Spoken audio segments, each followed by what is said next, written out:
Hello, Carol Winston from Sportico. Congrats on the win tonight. After playing in such a big arena like Madison Square Garden tonight, sellout crowd, in the future, what big arena or city would you love to play in the future? This is for all three of you.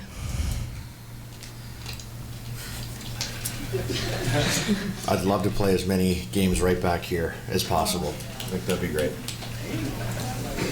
Retweet. I agree. It was awesome. I'd love to be able to come back here.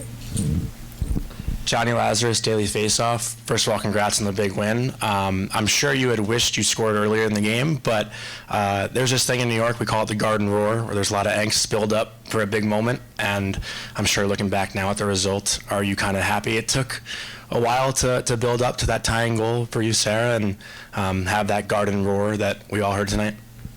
Yeah, I think as a group, like, we wanted to get one for this crowd and be able to hear everyone erupt. There's nothing like scoring a goal in your home building in front of thousands of fans, sold out crowd. So we wanted it bad for us, but also for everyone who came to watch us tonight. But yeah, I thought we stick to our game plan. We knew it was coming. In between the second and third, we were in our locker room saying, you know, it's coming. Don't change a thing. We're going to generate some sort of grade 8 chance and get one. And it was a great play by Chirk to hit me backside.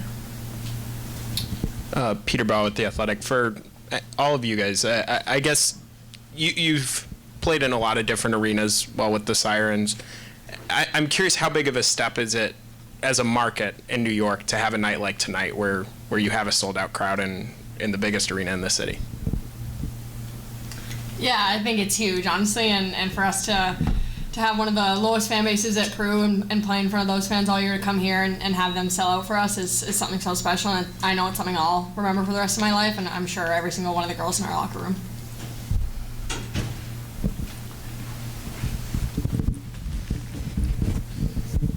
Hi, Rachel Donner here with Black Rosie Media. Sarah, this is the second game in a row where you've been a bit of a hero, and you seem to be on a roll for the team. What can you attribute to your recent success?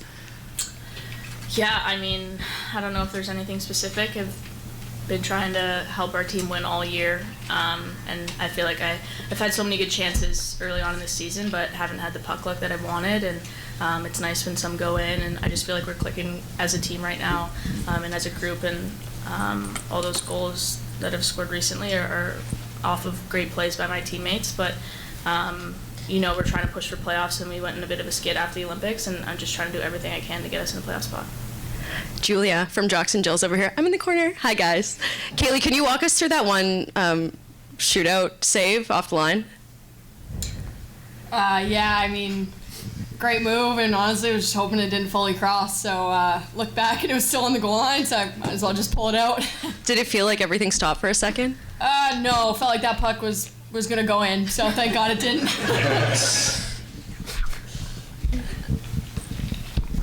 Lou Orlando, PWHNL. Greg, when you turned to Nyland Pearson in the shootout in Boston, afterwards you said it was an easy decision. Yeah. What makes her such a weapon on the shootout? Yeah, Maya's such a deceptive player with the puck. You know, like, I think she's a little unpredictable in what she's going to do, and you saw that again tonight in the shootout move. You see it on the power play every day. You know, she's a threat when she's out there and the puck's on her stick. I think, you know, tonight was neat. We went with Philly and OB and Chirk to start, and then I looked down at Maya and she's like, hey, I said, you're ready to go? And she just, yep. And she was really confident with her answer, so I knew we were in for a treat. It felt like Cherkowski had a very active game today. Obviously, she has the pass on Sarah's goal. For Greg and Sarah, your thoughts on how she played today? Yeah, I think what you saw today from Chirk is a continuation of what we've seen maybe the last 3 games or so. She's elevated her play, playing with a lot more confidence. You know, getting the puck to the interior of the ice and to the net, and I think, you know, she's a you know, like a lot of our players, like a dual threat. You know, she can make a play under pressure. She can score. She's playing some of her best hockey right now. Hi, Jennifer Streeter, Honest Eye at Sports Illustrated. This question is for all 3 of you guys. What did that moment kind of feel like, just after the shootout win, when you guys were all huddled together on the ice? How did that feel? It's really hard to put into words. Honestly, surreal just to look around and play in this arena and to get a W with the group we have. It's so special, and I think it wouldn't be as special if we didn't have the group we did. And to look around and see like teammates that you want to win for and play for and do it in this arena is something so special and a memory I'm never going to forget. Brianna Ebish, Read Between Sports. I'm back here. I'm so sorry.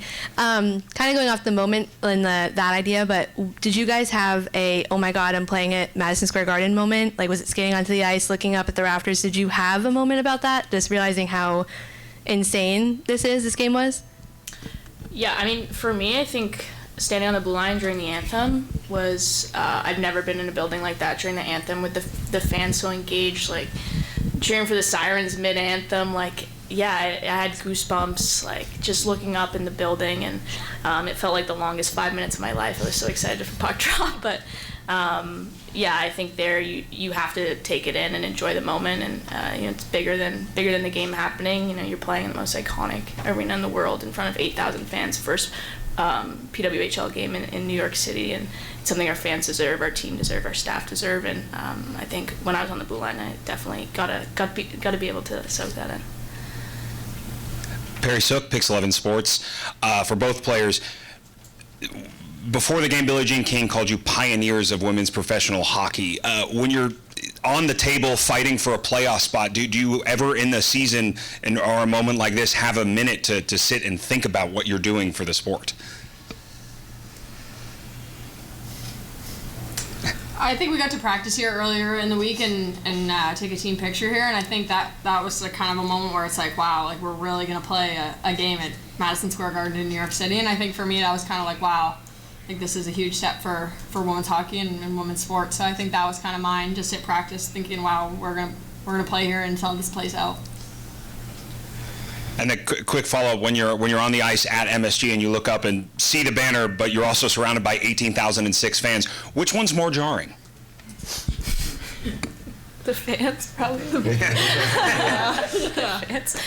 Yeah, it's just so special playing like in front of a crowd like that. Like we, just playing a game, you pick up the puck on exit in your zone, and it might be you versus 5 of the other team, but everyone's cheering like you might score, and it makes you believe it too sometimes. So it's just so special. And to your other question, like when in any rink we go to aside from MSG, like we see little girls and kids with signs and jerseys, and they're so excited to meet you and so excited to talk about hockey and all the sports they play. And at the end of all this, like we just hope to inspire the next generation of PWHL players and continue to grow this league and show kids that playing pro women's hockey is reality.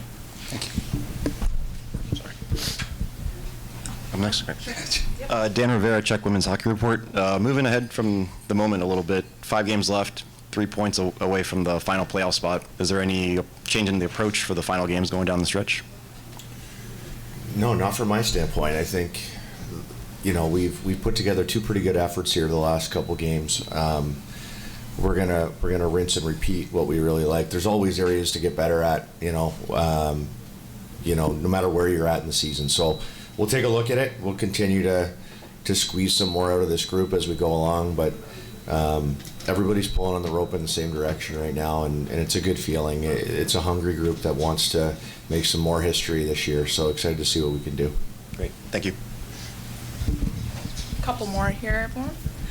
Lydia Perner here with WFV Sports. Coach, this one for you. Just you kind of have a unique vantage point to get to watch the players and the moment. What is it like for you getting to see your team kind of have that moment in front of the sold-out MSG crowd, and how cool is that? Yeah, it brings on a lot of different emotions, obviously. You see how engaged the fan base was tonight, how excited they were about women's hockey here, and then to see how much it meant to our players to not just be in the game, but to perform their best in front of this kind of crowd. And not gonna lie, I think everyone was excited, but there was a healthy amount of nerves too, and understandable. And I think really just for them, wanted them to soak up all of it. The excitement, the nerves, but be present tonight. And I think for our group to be able to experience what they experienced tonight, and also come out with the result that we want, I don't think this night could have went much better.